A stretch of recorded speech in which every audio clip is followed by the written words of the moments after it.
Hello everybody and welcome to a quick guide on, I guess I haven't decided what to call this yet, but basically no Sightstone start Soraka. Now this is going to be a pretty short guide because there's not too much to it, but I'm going to try to explain why it is so good and why you can get away with it. So, what do? You start cloth armor and 4 potions. The other important thing is you need to be taking Guardian 1 and your secondary runes have to be Time Walk, Tonic, Time Walk? I'm not sure which one it is. And biscuits.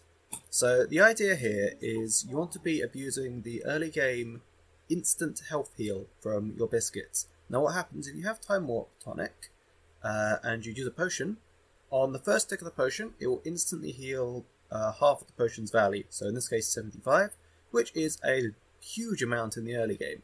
And when you combine that with cloth armor for, look at Soraka here, has 59 armor. What you do is you take 2 armor shards and a CDR shard, and this makes you tankier than pretty much any champion in the game. It's basically really cheesy, and you're making Soraka probably, I would say definitely tankier than Leona, even with Aftershock between level 1 and 2. So we're going to have a quick look at what is happening here.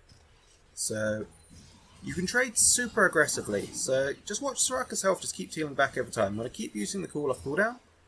This looks bad, right? You look like you're getting destroyed in lane, but just keep autoing him, just keep going.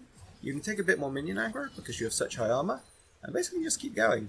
It's you also have to revitalise secondary rune. There we go, look, people are all inning, big barrier, look how much healing, that was a biscuit there.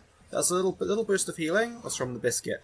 Now let's look at this. The enemy, they've committed, they've flashed in, there's no way out but the fountain here.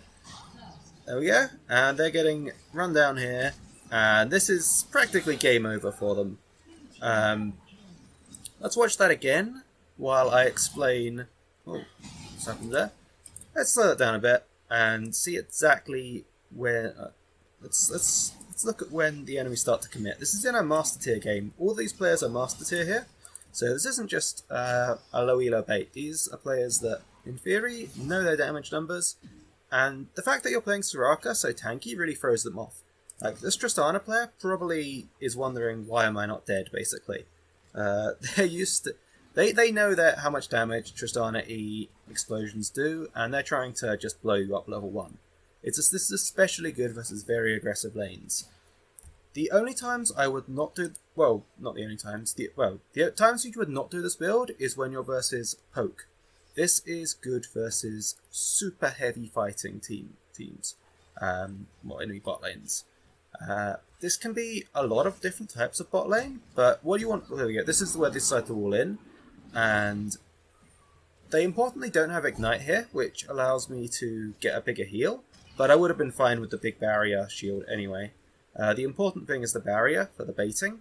Now, part of this idea, I want to talk about this now, came from a Korean Soraka player, but they play this very differently. They go Ignite in lane, which I think is worse. So, you don't need Ignite. You want to be baiting people in. You can just stay alive, keep autoing them. You want to stay alive for as long as possible, and basically bait and keep dragging your opponents in. So... Yeah, they just don't expect it. They think I should be dead, and they think they should be getting level 2 to jump back out. That's the Tristana's thought process here.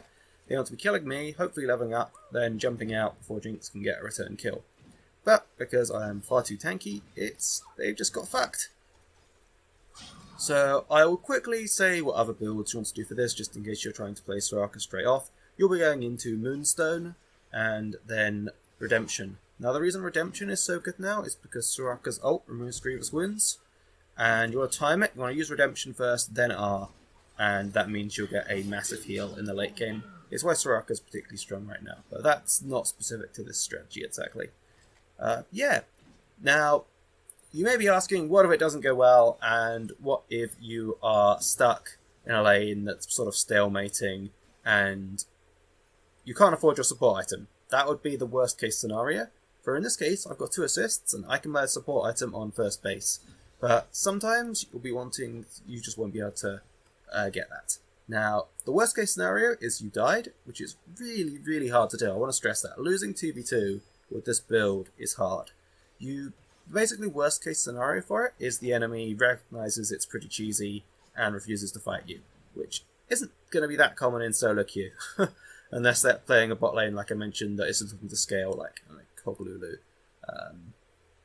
In which case you need to be playing a little bit better scaling build with Airy and a more normal Soraka build, which is fine. You just got more options. This is just particularly good into very aggressive lanes. So I've been rambling on a bit, trying to think if there's anything I have missed. This is quite a lot of in detail for Soraka play, which a lot of people don't care about. But, oh, last question. You may be thinking, can I do this on other champions? Now, the reason Soraka is so good at not starting support item is because of the Q and the massive effective amount of hit points you get from healing. You could I could see this potentially working on champions like Nami or maybe Karma, but this is relatively unique because a lot of enchanters don't want cloth armor. They want Ionian boots. However, Soraka does really well with tab eyes, which sounds a bit odd, but it's just generally a good item on Soraka because you're going to be the one who gets focused first, and as long as you're not dying, you're probably going to win the fight, which is the fundamental idea of playing Soraka at a better level. Yeah, so I will be happy to answer any questions in the comments or any further things on builds, etc. But this is basically it. I'm feeling like this may catch on more as people see it because although it is cheesy, it's really not that cheesy. You're giving up a small delay on your support item in exchange for a massive boost in lane power.